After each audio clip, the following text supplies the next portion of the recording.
Nagaafi araarriif ayyaanni waaqayyoo isiniif abaayatu jecha magaalaa Naqamtee keessa qulqulloota jirtan maraaf afeerri fiigicha afura qulqulluu kan jedhu gaafa 15/7/2016 ganama sa'aatii 3 eegalee marfata lammaffaa ol geenye amantoonni hundumti keessan fiigicha afura qulqulluu haaromsa afura qulqulluu yaadachaa waggaa 50ffaa iyyuubeliyyuu waldaan mulu wangeel ayyaaneffattu kana sababii gochuudhaafi waa'ee guutamuu afura qulqulluu waa'ee ayyaana afura qulqulluu waa'ee haaromsa afura qulqulluu kadhachaa lallabaa gatii deemnuuf hundumti keessan sagantaa kana irratti afeeramtaniittu yeroon kun yeroo itti guutamuu afura qulqulluuti yeroon kun yeroo haaromsa afura qulqulluuti yeroon kun yeroo jaalala afura qulqulluun guutamnee amantii keenya wangeela humnaan kaasnu gatii ta'eef hundumti keessan kana irratti akkasin argamtan jaalala waaqayyoon sin afeerreerra.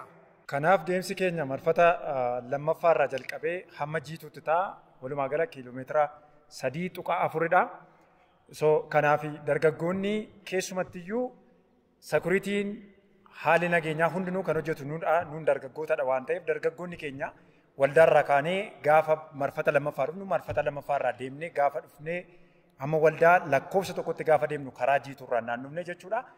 Sekuritiin hundinuu eegumsi hundinuu waan nu ilaallatuuf itti gaafatamummaa sirriidhaan akka nu baatan kabajaan isin gaafanna. Asumaanis duudhaa amantii keenyaa duudhaa waldaa mul'uu wangeel kan hordofe ta'uu qaba. Disiipiliiniin jiru naamusni jiru hundinuu akka kana ta'uu qaba.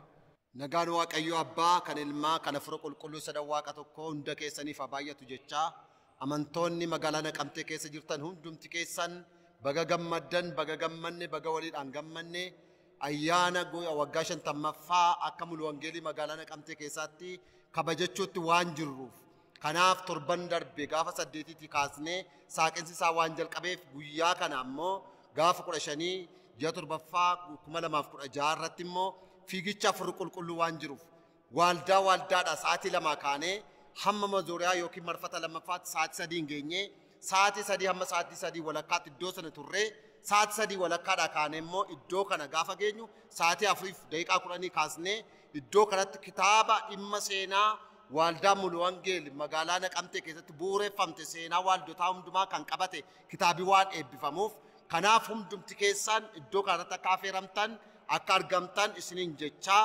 waaqayyo yeroo isaa yeroo eebbaa nuuf godhu yeroo gammachuu nuuf godhu isa ergi xumurree booda waaree booda immoo sa'aatii 10 irratti immoo dookimeentarii waan eebbifamuuf hundumti keessan yaatanii akka hirmaattan akka ilaaltan kabaja gooftaatiin afeeramtanittu eebbifamaa ulfaadhaa yeroo isaa yeroo eebbaa nuuf ta'uun isiniin jedha. Iyyuubeliyyuu jechuun seera Lewwotaa boqonnaa 25 lakkoofsa 10 irraa kaasee iyyuubeliyyuu jechuun waggaa 50 gaafa ga'u iyyuubeliyyuu godhadhaa. Iyyuubeliyyuu jechuun haaromsa jechuudha.